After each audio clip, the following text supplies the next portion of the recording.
अस्सलाम वालेकुम नाजरीन। मेरे साथ हैं यूनस बलोच जमाली साहब। जर्मनी की ज़बरदस्त किस्म की खबरें देते हैं और उसको पर तबसरा भी करते हैं।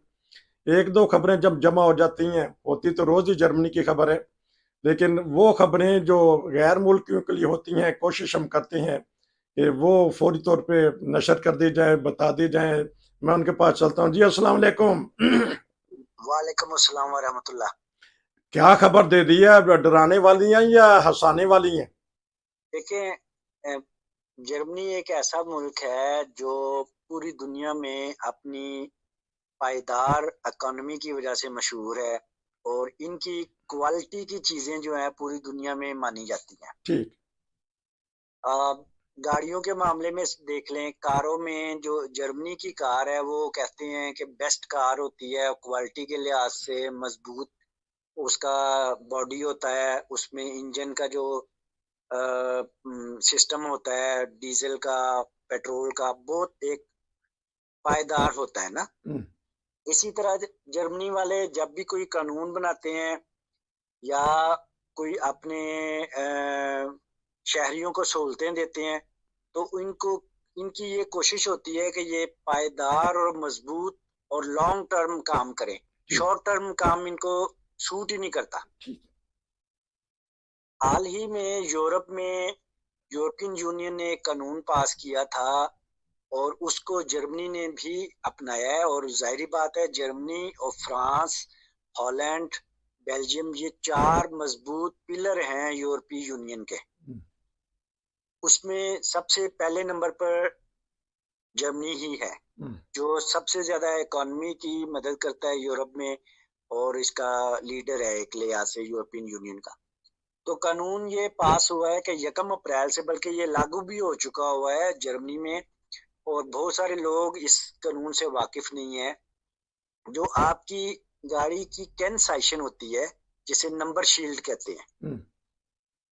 बहुत सारे लोगों के पास वो फ्रेम के अंदर फिट हो जाती है और उसके ऊपर कोई श्रौबे नहीं लगाया जाता, यानी उसको किसी पेच कास से या किसी ऐसी पेच के साथ उसको कस कस नहीं कस के फिट नहीं किया जाता बॉडी के साथ। हम्म। ऐसा ही है ना। जी जी। कानूनी तौर पर यह जुर्म है। अच्छा। अब अगर आपने अपनी गाड़ी के कैंसाइशन को एक पेज के साथ फिक्स नहीं किया बॉडी के साथ, और पुलिस ने आपको चेक कर लिया, तो आपको 80 यूरो तक जुर्माना हो सकता है, अच्छा। और 2 से 3 पुंगटे आपके लो। फिरोशाइन सेंट्राले में रजिस्टर्ड हो जाएंगे। जी। 1 अप्रैल से ये तमाम यूरोपियन ममालिक में ये कानून लागू हो चुका है हम्म। कि गाड़ी की जो नंबर प्लेट है उसको सिर्फ आपने फ्रेम के अंदर फिट करके नहीं रखना, जी। उसके ऊपर दो मजबूत किस्म के श्रौबे जो है वो फेस्ट होने चाहिए, ठीक। जो गाड़ी की बॉडी के साथ उस नंबर प्लेट को फिक्स कर दें। हम्म। अगर ये किसी के ने नहीं लगाया तो ये कर ले। अच्छा। जी। ब- फ्रैंकफर्ट में तो जुर्माने शुरू हो गए हुए हैं, कई लोगों को हुए हैं। ਤੁਸੀਂ बचे टैक्सी कि ड्राइवर। ਤੁਹਾਨੂੰ भी ठोक गया कि ਤੁਸੀਂ बचे जे?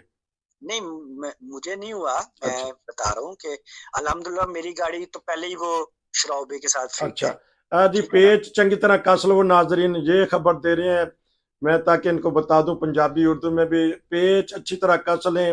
वो फ्रेम ही काफ़ी नहीं है बस में, बल्कि उसमें ਉਹਦੇ ਵਿੱਚ 3-4 किस्म ਦੇ बल्कि 5 पेज ठोक ਦਿਓ ताकि अक्सर ही लोग सफ़र करते हैं, बाज़ दफ़ा डिग ਜਾਂਦੀਆਂ ਨੇ नंबर प्लेटां।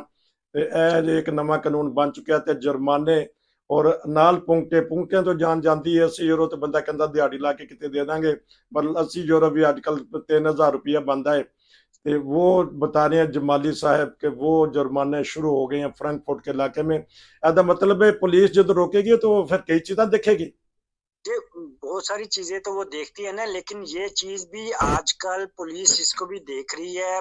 बर्लिन में, हैम्बर्ग में, सब जगहों पे ये उन्होंने जब नाका लगाते हैं, जब फरकेस कंट्रोल होता है, उसमें आपका वो वान द्रायक, फरबान कास्टे, ये हम्म। सारी चीजें चेक करते हैं। प्लस अब वो नंबर शील्ड के ऊपर फ्रंट पे और बैक पे दोनों तरफ अच्छा। वो देखते हैं कि नंबर शील्ड आपने सिर्फ फ्रेम के अंदर ही फिट की हुई है, उसके ऊपर कोई श्रॉबे नहीं लगा हुआ, तो आपको जुर्माना लग सकता है। हाँ, क्योंकि उसके इसमें ऊपर आपने श्रॉबे लगा के अपनी गाड़ी की बॉडी के अंदर, यानी ये जो ठीक, कानून है ना, कानून ये कहता है कि गाड़ी की नंबर प्लेट वो फिक्स होनी चाहिए। एक मखसूस ताकत के साथ जी, आपकी गाड़ी की बॉडी के साथ फिक्स होनी चाहिए। मैं कहना बड़ी चंगी तरह तुसी ऐसा समझा देता, लेकिन ये भी बता दें कि जब कंट्रोले होता है, वो एक ही नहीं फिर चीज देखते हैं, अगर वो गाड़ी रोक लें तो फिर वो पता नहीं क्या क्या देख देने लोग बेचारे, उन्होंने पता करो जिनकी इंक्वायरी होती है, जिनसे पूछते हैं। ये भी बता दें कभी ऐसा तजर्बा हुआ है कि रोकते किसी और के लिए, किसी और चीज के लिए, लेकिन फिर वो छानबीन सारी करते हैं। बिल्कुल, ये उनके ऊपर डिपेंड होता है ना। बाज़ दफ़ा उन्होंने सिर्फ़ इसलिए कंट्रोले किया होता है कि किसी फेस्ट से लोग आ रहे होते हैं, तो उनके वो अल्कोहल को वो टेस्ट कर रहे होते हैं, हाँ जी। ठीक है? लेकिन जब अल्कोहल के टेस्ट करने के साथ-साथ अब एक और कानून भी है। अच्छा जी। अब सिर्फ़ अल्कोहल का टेस्ट ही नहीं होता, हम्म, इसके अलावा अगर आपने कोई ड्रग्स ली हुई है, कोई आपने ठीक, गोली खाई हुई है, ठीक। जिसे उर्फ़े आम में न क्रिस्टाल कहते हैं, जी। वो अगर खाई हुई वो भी पता चल जाता है। हाँ, ये बड़ी जबरदस्त आपने खबर दी है। तरह ते वैसे निकल जाता जो पुलिस की वर्दी देता, गड्डी रोक दी, बंदा कहता लो जी मैं बेल्ट भी नहीं सिलाई, मेरे पीछे सीटा भी खराब ने, बच्चे पीछे बैठे ने, वो भी सीट तो बगैर बैठे ने। बहुत सारी चीजें पुलिस को देखते ही इंसान यहाँ घबरा जाता है। घबराने की तो जरूरत उस वक्त पेश आती है जब वाकई हमारे पास कोई ऐसी चीजें होती हैं। नाजरीन, बहरहाल ये एक खबर बता दी है, 3-4 दफा हमने बता दिया कि गाड़ी के बारे में बड़ी एहतियात करें। जी, दूसरी खबर। दूसरी खबर ये है कि जैसे कि हॉलैंड में एक मखसूस तादाद तक आप चरस, गांजा, अफीम या ऐसी चीजें अपने खुद के पीने के लिए रख सकते हैं, ठीक। ठीक है? बिल्कुल सेम वही पोजीशन अब जर्मनी ने भी शुरू कर दी है। अच्छा। जर्मनी में भी अगर आप किसी ऐसी चीज को अपनी सेहत के लिए या वैसे आपको नशा है, आप उसको लीगली तौर पर खा सकते हैं, रख सकते हैं। एक मखसूस तादाद है, उसकी कितनी लिमिट है वो आपको आपका हाउस आर्स्ट वो बता सकता है। लो जी, अभी वो इजाजत मिल गई।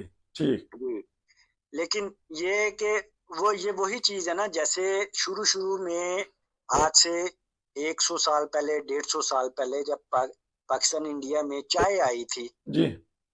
तो चाय भी एक नशे के तौर पर पी जाती थी पाकिस्तान ठीक। इंडिया में। हाँ जी, तो ये भी फिर ऐसा-ऐसा उन्होंने आम कर दिया, उन्होंने कहा लो जी पियो। ठीक। ते ਇਹੀ ਚੀਜ਼ ਹੁਣ ਇੱਥੇ ਯੂਰਪ ਵਿੱਚ ਆ ਗਈ ਹੈ हाँ। ਕਿ ਚਰਸ, ਗਾਂਜਾ, ਅਫੀਮ ਹੈ ਜਿਹੜੀ ਇਹਨੂੰ ਉਹ ਪੱਤੀਆਂ ਜਿਹੀਆਂ ਹੁੰਦੀਆਂ ਨੇ ਉਹ ਘੋੜ ਕੇ ਉਹ ਕਹਿੰਦੇ ਨੇ ਪੀਓ ਤੇ ਮਰੋ। बहरहाल पियो तो जियो, बहरहाल एहतियात करनी चाहिए क्योंकि यहीं से इब्तदा होती है, फिर ये जान नहीं छोड़ती। नशावर जो चीज़ लेता है बंदा, किसी चीज़ का भी नशा, ये फिर सारी ज़िंदगी रहता है। एहतियात करनी चाहिए। ऐसी उम्मुल खुबाइस के साथ जाना नहीं चाहिए जो नशा ऐसा जो मदहोश कर दे। बहरहाल शुक्र है कि बहुत सारी हमारी कम्युनिटी पाकिस्तानी यहाँ हैं जो बची हुई भी हैं। अल्लाह का शुक्र है, और बचे ही रहना चाहिए ताकि इस बीमारी में पड़ा ही ना जाए। ये तो सिर्फ एक खबर दी है कि यहाँ ये भी इजाज़त दे दी जाती है, लेकिन बड़ा कंट्रोल भी किया जाता है। अगर 18 साल से कम उम्र का कोई बच्चा बच्ची या कोई ऐसी चीज़ में हरकत में मुलव्वस पाया जाए, हमने देखा है स्टेशनों पे या गाड़ियों में हर जगह पुलिस बड़ा कंट्रोल करती है। जी, तीसरी खबर दीजिए। ये मैंने पिछले दिनों आपको बताया था कि जर्मनी में अलार्म बज चुके हैं। जो दाएं बाजू की तंजीम है उसकी तरफ से, यानी जो मुतस्सबाना किस्म का रवैया रखने वाली पार्टी है, वो बड़े वोट ले रही है। और ये सिर्फ जर्मनी में ही नहीं हो रहा, अब हॉलैंड में भी इसके देखा देखी हो चुका है। बल्कि अच्छा। हॉलैंड में जो उनकी पार्टी है, जो हुकूमत है, वो इस्तीफा दे चुकी है। अच्छा। हाँ जी। इस वक्त वहां की पार्लियामेंट डिसॉल्व हो चुकी हुई जी। है। अनकरीब वहां पर समर हॉलीडेज के बाद नए इलेक्शन होंगे, ठीक है? वहां पर भी जो इख्तलाफ है वो यही हो रहा है कि वहां की जो पार्टी थी, जो हुकूमती पार्टी थी, वो इमिग्रेशन के रूल्स आसान करना चाहती थी, अच्छा। जबकि अपोजिशन पार्टी इमिग्रेशन रूल्स को टाइट करना चाहते थे, सख्त करना चाहते थे। इसलिए वहां पर ये बड़ा क्लैश हुआ है। और ये जो एएफडी पार्टी है, यानी कि अल्टरनेटिव फॉर डॉइचलैंड, ठीक। मतलब इसका ये उर्दू में कहते हैं कि जर्मनी की मुतबादल पार्टी, तब्दीली सरकार आ गई है जी। तब्दीली सरकार, बिल्कुल बहुत सही लफ्ज ਤੁਸੀਂ ਪੁੱਛਿਆ ਹੈ। अच्छा ਲੇਕਿਨ ਇਸ ਤਬਦੀਲੀ ਸਰਕਾਰ ਨੇ ਵੀ ਇੱਥੇ ਉਹੀ ਕੰਮ ਕੀਤਾ ਹੈ ਜਿਹੜਾ ਪਾਕਿਸਤਾਨ ਦੀ ਤਬਦੀਲੀ ਸਰਕਾਰ ਨੇ ਕੀਤਾ ਸੀ। अच्छा ਠੀਕ ਹੈ, ਉਹਨਾਂ ਨੇ ਵੀ ਆਪਣੇ ਆਪ ਨੂੰ ਜ਼ਾਹਿਰ ਕੀਤਾ ਸੀ ਕਿ ਵੀ ਸਾਡੇ ਤੋਂ ਇਲਾਵਾ ਤੁਸੀਂ ਜੀ ਨਹੀਂ ਸਕਦੇ ਹੋ, ठीक ਸਾਨੂੰ ਵੋਟ ਦਵੋਗੇ ਤੇ ਤੁਸੀਂ ਜੀਓਗੇ। अजकल अपना जीना हराम हो गया ना था। हाँ जी अगे। ਇਸ ਪਾਰਟੀ ਨੇ ਵੀ ਇੱਥੇ ਇਹੀ ਨਾਰਾ ਲਾਇਆ ਹੈ ਕਿ अच्छा ਤੁਸੀਂ ਜਰਮਨੀ ਦੇ ਵਿੱਚ ਰਹਿ ਕੇ ਸਾਨੂੰ ਤੁਸੀਂ ਵੋਟ ਦਵੋਗੇ ਤੇ ਤੁਸੀਂ ਜੀ ਸਕਦੇ ਜੇ ਐਜ਼ ਏ ਜਰਮਨ। अच्छा तो ਇਹ ਪੂਰੀ ਬੜੀ ਵੱਡੀ ਅਲਾਰਮਿੰਗ ਹੋਈ ਹੈ, ਇਹਦੇ ਉੱਤੇ ਯੂਰਪੀਅਨ ਯੂਨੀਅਨ ਦੇ ਵਿੱਚ ਬੜੀ ਬਹਿਸ ਹੋਈ ਹੈ। जी ਫਿਰ ਇਸ ਦੇ ਮਾਮਲੇ ਦੇ ਵਿੱਚ ਮੈਂ ਉਰਦੂ ਤੋਂ ਪੰਜਾਬੀ ਦੇ ਵਿੱਚ ਸ਼ਿਫਟ ਹੋ ਗਿਆ ਹਾਂ ਇਸ ਗੱਲੋਂ ਕਿ ਇਹ ਗੱਲ ਜਿਹੜੀ ਨਾ ਇਸ ਤਰੀਕੇ ਦੇ ਨਾਲ ਸਮਝਾਣੀ ਜ਼ਰੂਰੀ ਹੈ हाँ जी ਕਿ ਪਾਕਿਸਤਾਨ ਦੇ ਵਿੱਚ ਬੇਸ਼ੱਕ ਸ਼ੁਰੂ ਹੋਇਆ ਸੀ ਇਹ हाँ जी, ਕਿ ਨੇਸ਼ਨ ਯਾਨੀ ਕੌਮੀਅਤ ਦੀ ਬੇਸ ਦੇ ਉੱਤੇ ਤੁਸੀਂ ਵੋਟ ਮੰਗਿਆ ਸੀ। ठीक ਠੀਕ ਹੈ, ਉਹ फिर बढ़ते बढ़ते ਇਸ ਟਾਈਮ ਪੂਰੀ ਦੁਨੀਆ ਦੇ ਵਿੱਚ ਇਹ ਚੀਜ਼ ਹੋ ਰਹੀ ਹੈ, ਬੜਾ ਰੁਝਾਨ ਪੈਦਾ ਹੋ ਰਿਹਾ ਹੈ ਕੌਮੀਅਤ ਦੀ ਬੇਸ ਦੇ ਉੱਤੇ, ਯਾਨੀ ਆਪਣੇ ਆਪ ਨੂੰ ਤੁਸੀਂ ਬੈਸਟ ਸਮਝਣਾ ਤੇ ਦੂਸਰੀ ਕੌਮਾਂ ਨੂੰ ਹੀਚ ਸਮਝਣਾ।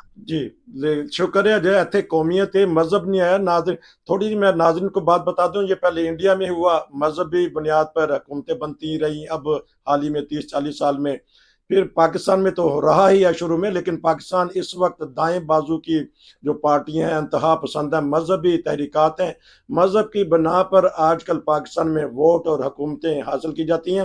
इसी तरह हमारे बलोच साहब बता रहे हैं कि जर्मनी में भी ये रुझान हो गया, बल्कि हॉलैंड में, क्योंकि अब हॉलैंड की बात की है तो मैं इनसे मुकम्मल और तफसील इसी प्रोग्राम में ले लेता हूँ। हॉलैंड में और क्या हुआ है, तो यही वजह बनी है, ताकि ये सुर्खी भी यही रहेगी कि हॉलैंड में जो वजीर आजम ने इस्तीफा दिया या उनको हटा दिया गया है, वजह बेसिकली यही बनी थी कि वहाँ इंतहा पसंद पार्टी या दाएं बाजू की पार्टी ताकतवर थी, अपोजिशन। जी नहीं ये ऐसे वजह नहीं है, और इस्तीफा दिया है उन्होंने, वो पूरी काबीना के समेत वहां का जो वजीर आजम है उसने इस्तीफा दे दिया है। वजह उनकी ये थी कि वो इमिग्रेशन कवानीन को नरम करना जी चाहते थे। हाँ जी हाँ जी उनका कहना ये था कि 18 महीने के अंदर अंदर जो भी वहां पर असाइलम लेता था उसकी दरख्वास्त को कंप्लीट किया जाए, या जो भी स्टूडेंट वहां पर आता था या कोई और स्पोज वीजा आता था तो उसका फ्रेमवर्क 18 महीने के अंदर अंदर यानी 1.5 साल के अंदर अंदर कंप्लीट कर दिया जाए, जी ताकि वो उसकी फाइल कंप्लीट हो जाए। तो अच्छा इस तरह है कि मैं इसके ये ऊपर एक इख्तलाफ हो गया दूसरी। मुकम्मल जी प्रोग्राम लूंगा आपका इस बारे में, क्योंकि ये बड़ा दिलचस्पी वाला मजमून है। हॉलैंड के बारे में बताऊंगा, क्योंकि बहुत सारी पाकिस्तानी कम्युनिटी हॉलैंड में भी है, उनको मालूमात भी मिल जाती हैं। बहुत सारे लोग कहते हैं कि हमें बताया करें कि क्या क्या हालात हैं। नाजरीन, क्योंकि यूनुस बलोच जमाली साहब से प्रोग्राम तो ये बना था कि सिर्फ जर्मनी पे रखेंगे, जर्मनी की तो उन्होंने अच्छी तरह 3 बातों पे खबर दी और बता भी दिया। हॉलैंड का मेरा मजमून दिलचस्प बन गया है, तो मैं सोच रहा था कि अब अगले प्रोग्राम में इनसे मैं लूँगा कि हॉलैंड में जो तब्दीलियाँ आ रही हैं, जो नरमी अख्तियार करनी चाहती थी, ये हुकूमत क्यों गई। ठीक है बलोच साहब, क्योंकि इस वक्त 14-15 मिनट होने वाले हैं प्रोग्राम को, नेक्स्ट प्रोग्राम में मैं आपसे लूँगा जो यूरोप में तब्दीलियाँ पैदा हो रही हैं। ठीक है जी। बिल्कुल ठीक है जनाब। अच्छा ठीक है, बहुत शुक्रिया नाजरीन। देखते रहिए हमारे चैनल को कि हम मुख्तलिफ किस्म के प्रोग्राम पेश करते हैं, खबरें देते हैं आपको। अगर आप भी कोई प्रोग्राम करना चाहते हैं, कोई खबर देना चाहते हैं अपने इलाके की, चाहे वो अफ्रीका हो अमरीका हो, तो हमारे से रब्ता करें, खबरें दें, तबसरा करें, तो इंशाल्लाह फिर बात होगी। आपसे बहुत बहुत शुक्रिया। नसीर को इजाज़त दीजिए। अस्सलाम वालेकुम। वालेकुम अस्सलाम।